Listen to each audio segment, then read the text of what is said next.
Kalau kamu ngira Jepang itu satu-satunya negara yang bisa bikin animasi dengan kualitas yang bagus, kamu salah besar. Ternyata nih, ada satu negara lain yang rupanya gacor banget kalau soal produksi animasi. Tiongkok, iya, Cina. Cina itu ternyata sering bikin animasi yang bagus-bagus banget. Dan kalau nyebut animasi Jepang itu anime, nah kalau nyebut animasi Cina itu donghua. Ya kalau pakai Hanzi atau aksara Tionghoa, tulisannya jadi kayak gini nih. 动画片 Artinya apa Bang Messi? Kalau diterjemahin artinya jadi gambar yang bergerak. Kualitasnya, woi, nggak main-main cuy. Tapi pertanyaannya sekarang, kok bisa ya? Donghua itu bagus banget. Terus juga kok fansnya baru muncul tahun 2020-an ini? Mereka nih benar-benar suka sama Donghua atau cuma karbitan doang? Dan mungkin nggak ya Donghua itu bakal merajai dunia animasi dan ngalahin anime Jepang? Nah, semuanya bakal aku bahas sampai tuntas di episode kali ini bareng aku, Lajunda, orang yang nggak bisa bahasa Cina. Jadi sebelum masuk ke chapter 1, aku mau disclaimer dulu kalau aku bakal banyak penyebutan bahasa Mandarin yang kurang tepat karena aku sendiri nggak bisa bahasa Cina. Jadi tonton video ini sampai habis ya, biar kamu tahu tentang fenomena Donghua sekalian belajar bahasa Cina.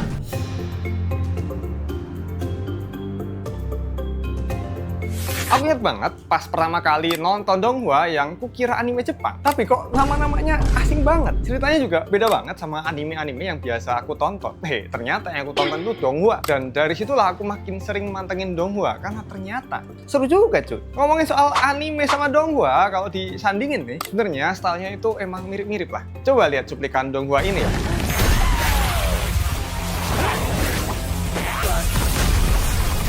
Wih, bagus banget ya. Vibes-nya berasa kayak nonton anime, tapi tetap aja ada yang beda gitu sama anime Jepang. Dan kok bisa ya Donghua itu sebagus ini? Yang bikin Donghua ini pada makan apa sih? Kok bisa-bisanya ngide bikin Donghua yang kualitas visualnya itu gila-gilaan banget? Ternyata Donghua bisa sebagus itu tuh karena nggak lepas dari sejarah yang super duper panjang. Karena Donghua ini udah mulai berkembang sejak 1918. Kamu aja belum lahir, tapi orang-orang Cina udah pada mulai animasi duluan. Jadi awalnya di tahun 1918 di Shanghai itu ditayangin film animasi dari Amerika yang judulnya Out of the Inkwell. Film ini tuh menginspirasi 4 kakak beradik dari Cina untuk bikin animasi versi negara mereka sendiri. Mereka dikenal sebagai Wan bersaudara, yaitu Wan Laiming, Wan Guchan, Wan Gouchen, dan Wan Dihuan. Puncaknya itu ada di tahun 1941 di mana Wan bersaudara ini ngerilis film animasi panjang pertama di Asia yang judulnya Princess Iron Fan. Film Princess Iron Fan ini diadaptasi dari novel klasik Journey to the West. Selain menjadi film panjang pertama di Asia, Princess Iron Fan itu sampai ngasih pengaruh besar loh ke animator Jepang, termasuk Osamu Tezuka yang dikenal sebagai bapak anime Jepang. Jadi kalau dipikir-pikir, sebenarnya Donghua tuh animasi yang pertama kali menyala di Asia dan jadi pelopor animasi panjang di Asia. Dan beberapa tahun setelah Perang Dunia Kedua, yaitu sekitar tahun 1950 sampai 1960-an,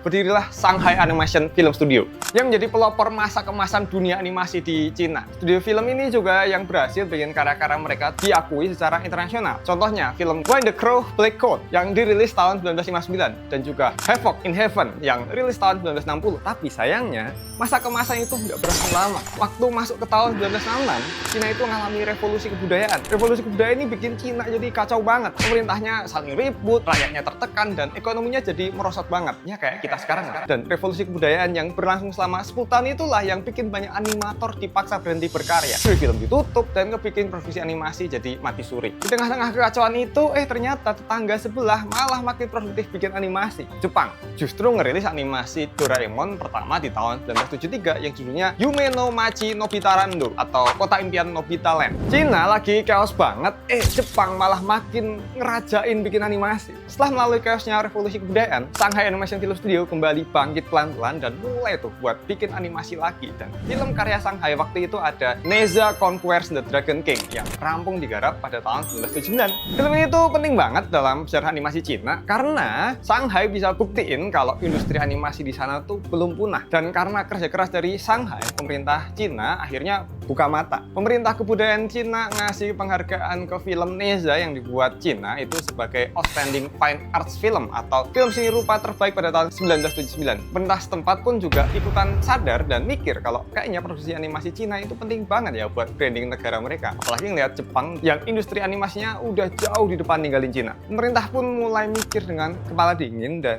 nyusun strategi mau dikemanain ya industri film mereka ke depannya. Dan dukungan pemerintah yang ditunggu-tunggu pun akhirnya mulai mulai kelihatan di awal tahun 2000-an. Puncaknya nih, di tahun 2006, pemerintah Cina dengan sukarela ngisiin 1% dari PDB alias uang masukan negara untuk setahun penuh. Khusus banget buat ngembangin budaya Cina, termasuk untuk studio-studio film animasi. Dan hasilnya, kebentuklah sekitar 6.000 studio animasi dan 1.300 universitas dengan jurusan animasi di Cina. Itu aja di tahun 2006. Gimana kalau tahun 2025? Pasti udah berkali-kali lipat banyaknya. Jadi kelihatan banget lah ya, kalau Cina itu pantang nyerah banget buat ngejar ketertinggalan industri animasi mereka dari Jepang. Dan usaha mereka tuh nggak sia-sia. Karena di tahun 2010, berkat Donghua, Cina dinobatkan sebagai negara dengan produksi kartun terbesar di dunia. Karena udah berhasil membuat animasi dengan total durasi terbanyak, ngalahin Jepang, yaitu 220.529 menit. Dan dari titik itulah Donghua mulai dilirik dunia. Mulai 2020, Donghua ini mulai naik. Nggak cuma dikenal di Cina aja, tapi juga viral kemana-mana. Jadi udah nggak heran lah ya, kenapa kok stylenya mirip anime Jepang. Ya wajar aja, karena Donghua dan anime itu ternyata saling menginspirasi satu sama lain. Semua satu bangun itulah yang bikin Donghua jadi sebagus sekarang. Dan tentu aja, itu juga nggak lepas dari dukungan pemerintah Cina. Kalau Donghua bagus dan sejarahnya udah panjang, kenapa ya kok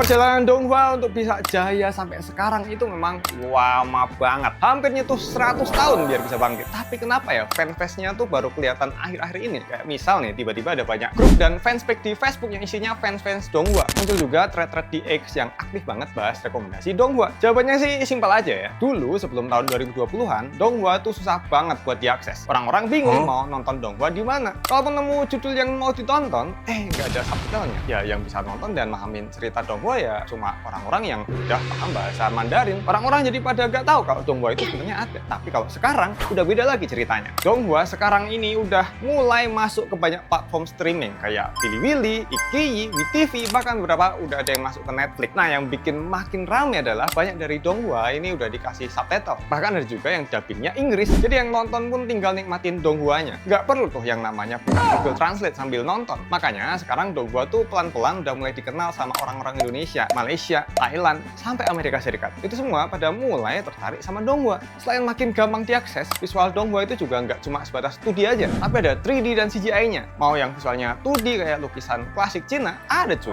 Mau yang 3D CGI kayak cutscene game RPG, juga ada. Detail effect, gerakan karakter, ekspresi wajah Donghua yang 3D itu, ya ampun, keren-keren banget. Dan dari situlah makin banyak orang yang mulai ngelirik Donghua karena pilih visual yang macam-macam. Belum lagi kalau ngomongin soal genre nih. Genre gede yang paling dominan itu ada xianxia, wuxia, sama danmei. Penyebutannya bener kayak gini ya? Xianxia, wuxia, danmei. Nah, karena setelah ini aku bakal nyebutin beberapa judul Donghua, dan karena aku nggak bisa bahasa Cina ya, bahasa Mandarin, jadi aku bakal pakai bantuan Google Translate buat nyebutin judul yang tepat. Nah, yang pertama, xianxia itu biasanya ceritanya yang ada di dunia fantasi, penuh sama mitos Cina. Karakter utamanya biasanya adalah kultivator, alias manusia biasa yang bisa jadi dewa atau makhluk sakti. Ada banyak sihir, jurus cahaya meledak-meledak, dan suasana dunia yang terasa epic banget. Contohnya ada Doulou Dalu dan Doupo Changxiong. Kalau ditranslatein ke bahasa Inggris, judul Donghuanya itu Soulland dan Battle Through the Heaven. Nah, kalau menurut Google Translate penyebutannya yang bener kayak gini ya. 斗罗大陆，斗破苍穹。 Kalau wuxia itu soal genre pendekar, tapi settingnya lebih real. Nggak ada sihir atau makhluk aneh. Tapi ada juga jurus-jurus silat yang indah dan cerita penuh filosofi. Biasanya latarnya ada di Cina zaman dulu. Dengan konflik soal kehormatan, pengkhianatan, dan perjuangan hidup sebagai pendekar. Misalnya di Donghua Qin Shi Ming Yue, atau bahasa Inggrisnya The Legend of Qin. Terus menurut Google Translate nyebutnya yang kayak gini nih. 秦时明月。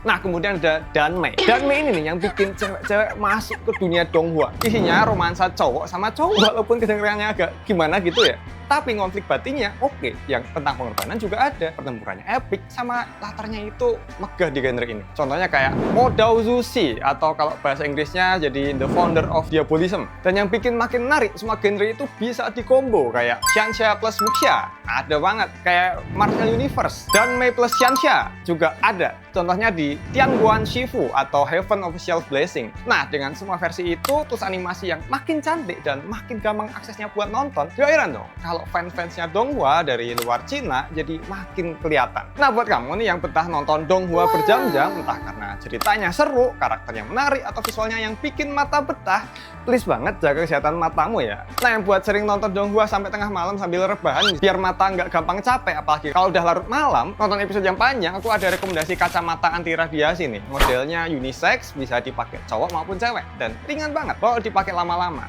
Selain itu, game-game Cina juga makin oke-oke, kayak Black Myth Wukong itu oke banget kalau dimainin pakai PS5, sama The First Berserker Kazan itu juga oke banget kalau dimainin PS5. Jadi tunggu apa lagi, beli kacamata anti radiasi sama beli PS5-nya sekalian, produknya udah ditaruh di bawah ini. Yuk lanjut. Fans Donghua yang baru-baru ini kelihatan, sebenarnya mereka udah ada loh dari dulu. Tapi ya emang baru kelihatan sekarang karena akses nontonnya tuh jauh lebih gampang. Tapi meskipun Donghua makin naik dan kualitasnya makin mirip anime Jepang, mungkin aja nggak sih kalau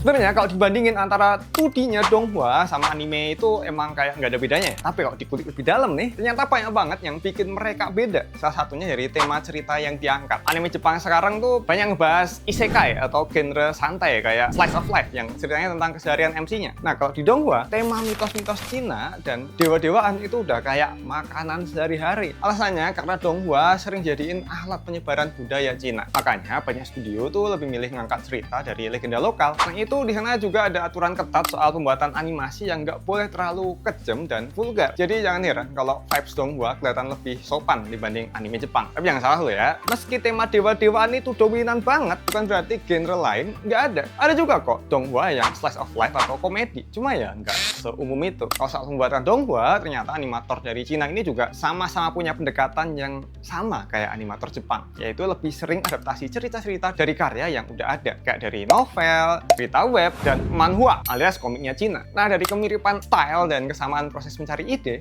apakah mungkin kalau Donghua itu bisa mengglobal dan ngalahin anime Jepang? Jawabannya mungkin banget. Apalagi sekarang pembahasan soal Donghua mulai rame di mana-mana. Timeline sosmed sering banjir fan art, thread-thread soal rekomendasi Donghua, sampai cosplayer karakter Donghua juga mulai banyak. Dan karena ceritanya adaptasi dari novel web yang panjang, perkembangan karakternya itu bisa variatif dan dalam. Konfliknya juga bisa luas. Belum lagi banyak Donghua yang berani nonjolin budaya lokal Cina. Buat yang udah warak atau kenyang nontonin anime Jepang, Donghua ini bisa banget ngasih insight beda yang anti mainstream. Cuma tantangannya juga banyak dan berat banget. Kita ambil contoh dari kesuksesan film Neza 2, Donghua yang rilis di bioskop beberapa negara dan booming banget awal tahun 2025 ini. Saking kerennya Donghua ini, jumlah penontonnya itu tembus sampai 326 juta orang dari berbagai penjuru negara dan ngejadiin Donghua ini sebagai film animasi terlaris sepanjang masa. Ngalahin semua film animasi di Amerika dan negara-negara lainnya. Tapi yang bikin aku terkaget-kaget, kalau ditelusuri lebih jauh, ternyata angka sebesar itu didominasi dari dalam negeri Cina sendiri. 300 juta lebih orang Cina sendiri yang nonton Neza 2, yang artinya 99,4% nontonnya itu dari negara asalnya Neza 2 ini sendiri. Sisanya nggak sampai 1% cuy penonton yang dari luar Cina. Jadi walaupun jumlah penontonnya kelihatan fantastis ya, tapi persebarannya belum bisa luas secara internasional. Suksesnya ya karena ke-carry sama penonton lokal. Alias Donghua itu laris karena jago kandang. Alurnya Donghua itu juga, kadang tuh cepet banget. Kita ganti konfliknya, belum sempat ngerti konflik A, udah lompat ke konflik B. Terus sering banget ada flashback yang muncul tanpa penjelasan. Bikin nanya-nanya sendiri. Lah, kok ini tiba-tiba ada di sini? Terus ini siapa? Karakter yang tadi itu kemana? Alurnya tuh kadang bikin bingung gitu loh. Apalagi buat penonton baru. Pasti rasanya bakal kaget banget pas pertama kali nonton Donghua. Terus juga nih, masalah yang paling besar, bahasanya. Buat nonton luar Cina, terutama yang nggak ngerti bahasa Mandarin, kayak aku, nonton Donghua itu bingung banget cuy. Bahasanya itu kaku banget dan susah buat dipahami. Intonasi bahasa Mandarin tuh cenderung tinggi dan cepat. Kadang bikin karakternya kedengeran kayak marah-marah. Padahal ya mereka cuma ngobrol biasa aja. Beda kalau anime, intonasi dari percakapan karakternya tuh masih bisa dipahami lah. Oh, ini karakter lagi marah. Oh, ini karakter lagi sedih. Oh, ini karakter lagi ya kita tahu itu lagi ngapain.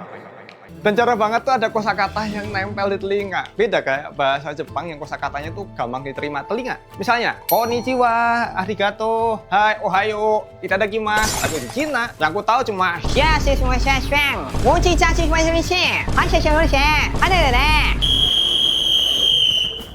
susah gitu. Nama-nama karakternya juga itu susah banget dihafalin. Kadang satu karakter jadi panggil pakai nama asli atau nama lain kayak nama kehormatan atau kultivasinya, dan semuanya itu dilafalin pakai nada naik turun yang beda-beda. Contohnya kayak nama-nama mereka ini nih. 谁呀？小修，那兰谪仙一般。百万掌张家路的代名词。Mau inget satu aja udah susah. Apalagi kalau satu serial ada belasan karakter yang namanya panjang dan mirip-mirip, banyak X-nya. Penonton tuh jadi makin gampang bingung dan susah buat memahami karakternya. Aku pribadi kalau ada Donghua yang tersedia dalam dub Inggris yang bagus, aku memilih versi dubbing sih, karena enak aja didengar. Terus nggak kaku dan dapat ekspresi karakternya lewat naik turun suaranya. Apalagi ya, kita yang di Indonesia tuh udah biasa banget nonton film-film Cina versi yang udah di dubbing. Misalnya aja film X-nya Jackie Chan, rasanya udah jadi suara aslinya tuh, suara dubbingnya. Saking biasa nonton versi dubbing, suara asli Jackie Chan aja aku beneran nggak tahu tuh kayak gimana waktu itu. Jadi ya wajar aja sih kalau penonton Indonesia lebih nyaman kalau Donghuanya disediain versi dubbing. Ini malah versi Inggris deh, biar tetap dapat feel-nya gitu. Nah kalau kamu lebih suka anime atau Donghua? Kalau kamu lebih suka anime, coba deh nonton videoku yang ini nih, yang bahas kenapa sih anime Jepang itu bisa bagus banget, ngalahin kartun Amerika yang judulnya Kenapa Kartun Amerika Dipantatin Jepang, atau nonton soal pembahasan animasiku yang lain. Bisa tonton di sini. Pilih salah satu.